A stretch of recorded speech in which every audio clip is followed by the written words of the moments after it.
Hey, I'm Dawn with Real Estate by Dawn and RE/MAX Professionals. And today we're going to talk about buying a home. All the questions that first-time home buyers will have for a real estate agent. Perfect. So, what is a buyer's market? So, buyer's market is when there are not enough buyers and tons of inventory. So, the opposite of a seller's market, and basically, sellers are begging a buyer to come in and buy their home. I see. What kind of market is Edmonton in right now? So, Edmonton is in a mixed market. Single family homes between $300 and $450, as long as the price right, are up and gone right away. Condos, there's many of them for sale right now, so they're more towards the buyer's market, just simply because people are needing more space. I see. Is there a best time of year to buy a home? When do you need to move is really what it comes down to. It's each person, everything's individual. People like to say wait till spring or wait till summer, but really there's inventory all year long, and if you're willing to bundle up in -20 and hop out and look at some houses, then you're going to find a great house as well. And so it really it's dependent on your timeline and what works for the buyer and what they need. So, what's the first step I should take to becoming a homeowner? So let's go to the lender, aka your bank or a mortgage broker, where they have options to other lenders, basically, and get your mortgage pre-approval. This will allow you to find out how much you can afford each month for a mortgage payment and how much you can afford to purchase a home for. They will give you your max pre-approval, and or if you have goals for higher, they can also help educate you on what you should do for the next 6 months to get you a higher pre-approval amount. Wonderful! I feel so educated. Okay, what's a mortgage broker versus a mortgage advisor? So a mortgage advisor typically works for a bank, so they can give you a pre-approval or help you with your financing condition, but they're only looking at that bank and are able to offer you the interest rates that that bank offers. If you go through a mortgage broker, they have access to banks, plus they have access to private lenders, banks that aren't well known in Edmonton, for example, just different options, especially if perhaps getting a mortgage is going to be a harder option for you or a harder challenge. It just gives you more options to get a better either interest rate or pre-approval amount. Okay. How long does it typically take to buy a home? I mean, you can buy a home in 21 days if you want to. But sometimes in a place that's not vacant, sometimes the seller needs 30 days or the seller needs 45 or 60 days. Then at that point, it's going to take a little bit longer. We'll start our home buying process, start looking at homes, see like that. Once we find a great home, we'll do our conditions. So we'll make sure that the bank's happy with the home you chose. We do our home inspection to make sure there's no major issues. If it's a condo, we'll do the condo doc review, and then after that, then depending on when your possession date is, it's kind of a waiting game from conditions, and then it'll slow down to just meeting up with the lawyer, signing your paperwork, and then getting keys. Okay. I always like to classify where it's a rush at first, and then depending on when you get your keys, it's kind of a slow process after that rush. How much do I need for down payment? So typically the minimum is 5%, sometimes 20% you need. It's very individualized, so it's hard to say what one buyer needs compared to another. Okay. However, the minimum is 5%. What fees should I be aware of when I buy a house? So buying a home or a condo has obviously fees included with that situation. You have your lawyer fee, which is anywhere from $1,000 to $1,500 depending on the home. You have your home inspector, which again depends on your home, square footage, age of the house, stuff like that. But you can expect that. I always estimate about $500. And then you have your condo doc review. If you're buying a condo, you want to make sure that the condominium document review is the most important thing you can do when buying a condo. And so you want to make sure you're familiar with those bylaws and all the minutes and everything else. But I always recommend having them reviewed by somebody who does that for a living, because they will ensure they don't miss anything for you and make sure that they help you interpret them better for you versus just reading a legalized document. Okay. So, and that's about $400. So you have about closing costs between $2,000 to $2,500. What's the process of putting in an offer? So once we find a house we like, we'll start the paperwork.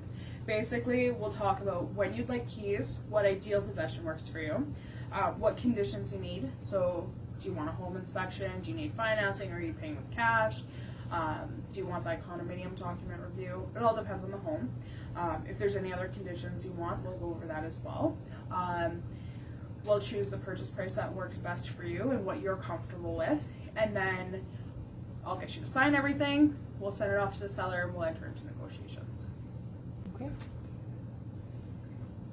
What kinds of things should people be looking at when they're walking through a home for the first time? When you're walking through a home for the first time, it's all about how you feel. If you're walking in and you're looking at stuff and you're like, oh, this doesn't work, like I don't have enough storage, or hey, this kitchen, I need more open concept. You're looking about how you feel and how you picture your stuff and you living in that home. And that's not only for the first time, but that's for the 10th time as well. It all comes down to how you feel comfortable in a home and if you can picture yourself living there. Obviously, you want to check for different things.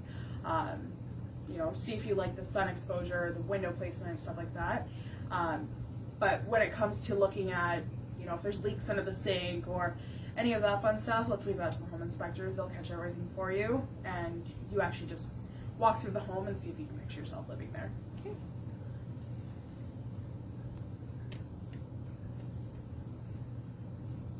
What are the differences between buying a house and buying a condo? So it comes down to your responsibilities and your maintenance and comfort level. Buying a condo can sometimes be cheaper, so it comes down to budget as well.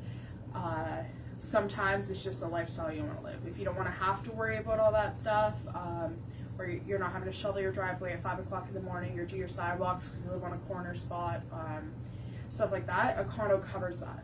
Where if you live in a home, you have those homeowner responsibilities. You have to take care of when the roof starts peeling, the shingles need replacing. That's on you. You have to get up at 5 in the morning, clear out your driveway or clean the sidewalk, because if somebody comes walking and they fall, that's your responsibility. So it really comes down to the responsibilities and lifestyle that you want and how much space you want. After I make an offer, how long does the seller have to respond? So typically, in a multiple offer situation, they'll usually wait till, say, if it comes on a Friday, they'll wait till the Monday, let everybody know it's a multiple offer situation, and they'll present the offers Monday. In a situation that, you're the only offer, the selling agent can present that offer right away, and the sellers might need, a night to think about it and stuff. Unless you put a certain deadline on the offer itself, a seller can take the time they need. As long as there's communication, things can run smoothly. If you send in an offer and you don't hear anything back, then that makes things a little bit more challenging and a little more stressful for all the parties.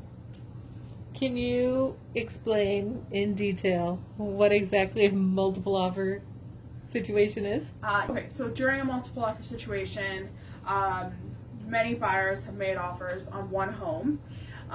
Typically the selling realtor will ask for their best offer, so there won't be too much negotiating after an offer is accepted. There will be some, perhaps, maybe with a date or whatever, but it really comes down to giving your best offer right off the hop and seeing if the seller will accept it. So there's no auction, there's no anything like that. It's, what are you comfortable paying for this house? What is this house value to you? When would you like keys? Or what works? How can we make your offer stronger? And then we'll present that to the selling side. Do we get to know what the other offers are? No. So unfortunately, and that's what makes multiple offer situations more stressful for some buyers, is you don't get to know what the other offers are. So you're simply submitting and crossing your fingers and waiting for a response. Okay. I think we answered what I wanted to answer. Okay. What if my offer is rejected? Unfortunately, if your offer is rejected, if it's a multiple offer situation, then we have to absolutely just get out and start searching for another house. If your offer was rejected and you're the only offer, you could always go back and, you know, come up with a higher amount or change possession, or simply we can, as you're buying a realtor, I can actually reach out and find out, like, hey, what do they need that will help make this offer stronger and what will work for them. Sometimes it's just a simple price adjustment, but sometimes those numbers also don't line up both with buyer and seller, that we might just have to begin searching again. Should we order a home inspection, and at what point do we order a home inspection? So with a home inspection, that's part of your conditions. So once we have an accepted offer, we'll get a home inspector to come in. I always will recommend you to get a home inspection. I've had instances where buyers haven't gotten a home inspection. A couple months down the road, they find out there's some major electrical problems. Now, nobody told you about that, and now that price tag and to switch those issues and fix that stuff is all on you. Where in a home inspection, if you find out there's some major issues, we can ask the sellers to repair them, or, you know, deduct some purchase price to cover your cost of repairing them, different stuff like that. Especially when it comes to stuff that, you know, when you're walking through a home, other than like an old furnace or water tank, you can't see to an untrained eye. And that's what a home inspector does, is they'll check your electrical for you, check your roof for you, where we're not climbing up on a ladder. They'll go up in the attic and check your insulation. And they ensure that you're making an informed and proper decision on a house.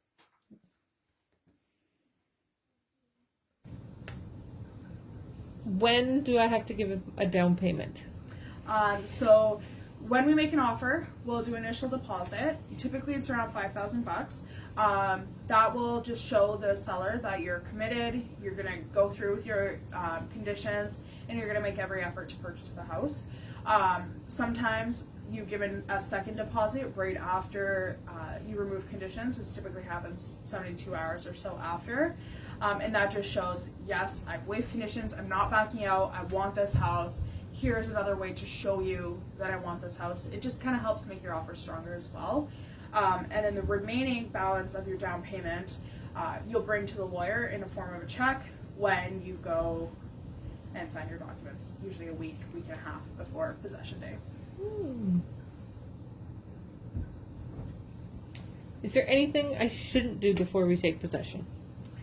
So once you have purchased the house, you've waived conditions.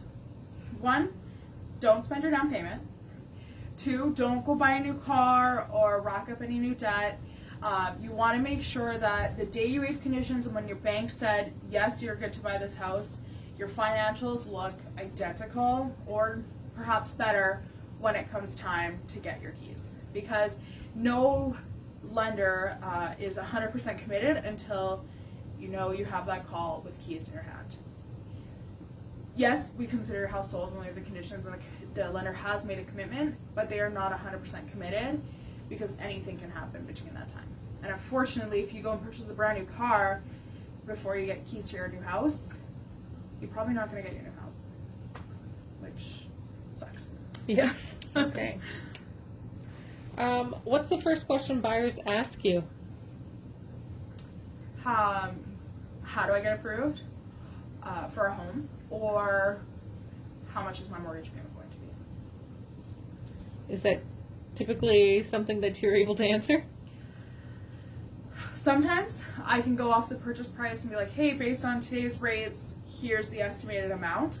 However, a mortgage pre-approval and your interest rate is completely individual. That my interest rate might be different than yours. And so for me to give you an estimate, I like to estimate high and I'll round up a little bit, but I never want to be like, your exact payment's going to be $3,076.21, because if it's higher or lower, you're probably going to be happy with me, but if it's higher, you're going to be like, my realtor said this, and I don't want anybody to be disappointed because I gave them an inaccurate amount. But your mortgage advisor or your mortgage broker will be able to give you an exact amount for you. Is that the most asked question that you get from buyers? Yeah.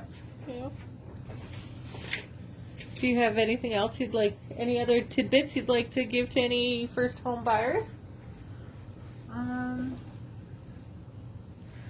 Home buying can be a stressful transaction, but it can also be extremely fun and exciting. And as long as you have a great realtor like myself that can help you through that process, it'll make your life super stress-free and you'll be able to move into your house easily and smoothly. Oh, that's wonderful. Thank you very much, Dawn Morgan of Real Estate by Dawn, and we will talk to you again soon.